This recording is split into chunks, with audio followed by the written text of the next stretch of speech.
Hi everyone, in this video, I'll show you how to install the Pattern Engine script on 3ds Max.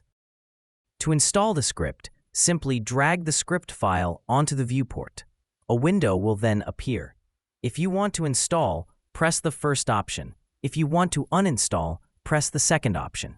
We'll proceed by pressing Install.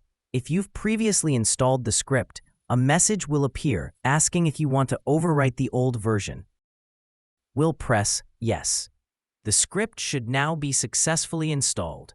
Instructions on how to add the script's icon to the toolbar are also provided.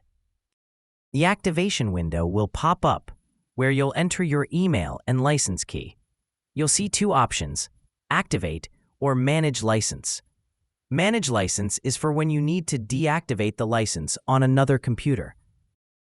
This section displays all computers where the script is activated. To deactivate, simply select the computer and choose to deactivate. We'll now press Activate and wait for it to connect to the server and activate the license. Once activated, the script will start working normally.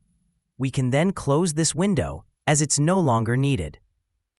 To quickly test the script and ensure it's functioning correctly, we'll try it out. It's working without any issues.